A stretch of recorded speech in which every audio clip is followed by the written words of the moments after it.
Master ডেটায় আমরা entry দেব কিভাবে সেই এটা দেখবো আর আজকে আমরা।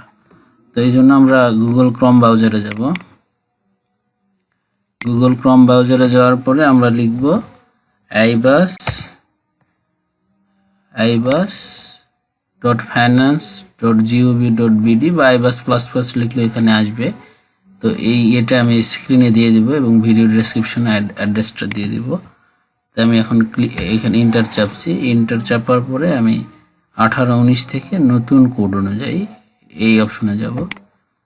এই অপশনে যাওয়ার পরে আমি এখানে ডিডিও আইডি এবং পাসওয়ার্ডটা দেব। আমি ডিডিও আইডি এবং পাসওয়ার্ড দিয়েছি। এরপরে আমরা এই ক্যাপচাটা পূরণ করব। UG2WJ লগইনে ক্লিক করছি। লগইনে ক্লিক করার পরে এরকম উইন্ডো আসবে। তো আমরা এখানে বাজেট এক্সিকিউশনে ক্লিক করব। বাজেট এক্সিকিউশন থেকে আমরা আবার এই বাজেট এক্সিকিউশনে ক্লিক করব। এখান থেকে মাস্টার ডাটা থেকে দেখুন অনেক অপশন রয়েছে। আমরা অন্য অপশনে যাব না, আমরা যাব সার্ভিস স্টেজ ম্যানেজমেন্টে দেখুন attachment entry, lien entry, deputation entry, suspension entry, PRL entry, leave approve by DDO, তারপর service stage approve by DDO. তো আমি আজকের পর্ব আমার হচ্ছে পিআরএল এন্ট্রি। আমি পিআরএল এন্ট্রিটা দেখাবো। পিআরএল এন্ট্রিতে ক্লিক করছি। পিআরএল এন্ট্রির পরে আমরা লিখব ন্যাশনাল আইডি কার্ডটা লিখব, কার্ডের নাম্বার লিখব। আমি এখানে ন্যাশনাল আইডি কার্ডের নাম্বারটা লিখেছি এবং চেক করছি ভুল হয়েছে কোথাও।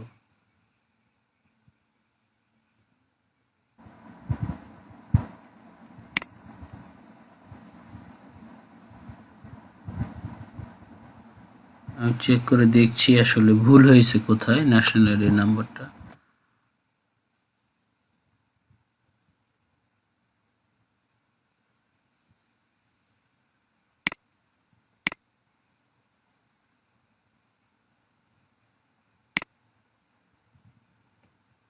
নাইনের পরে একটা 2 ছিল, ওকে। এরপরে আমি দিলাম গোতে দেওয়ার পরে দেখুন এই কর্মচারীর নাম চলে এসছে, এমডি ধলুমিয়া সেলিম।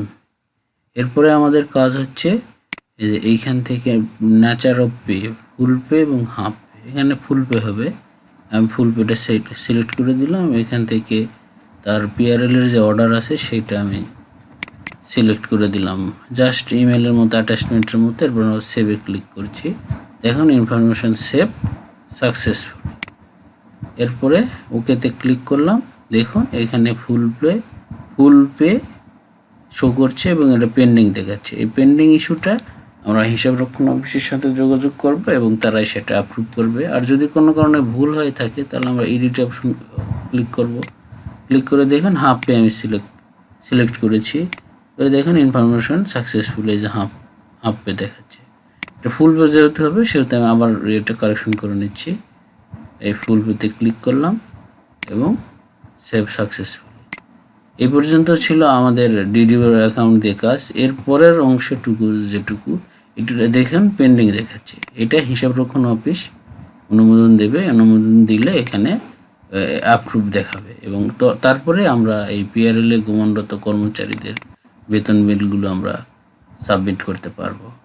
এইভাবেই আমরা পিআরএল এ গমনরত যারা গমন করেছে সেই কর্মচারীদের বা কর্মকর্তাদের আমরা পিআরএল এর তথ্য এন্ট্রি দিতে পারবো। আর ভিডিওটা যদি ভালো লেগে থাকে অবশ্যই লাইক এবং শেয়ার এবং কমেন্ট করতে ভুলবেন না। আর যারা আমার চ্যানেলে নতুন তারা অবশ্যই সাবস্ক্রাইব করবেন, কারণ আইবাস সংক্রান্ত যে কোনো তথ্য আমরা অত্যন্ত দ্রুততার সাথে এই চ্যানেলটিতে আপলোড করে থাকি। Thank you very much.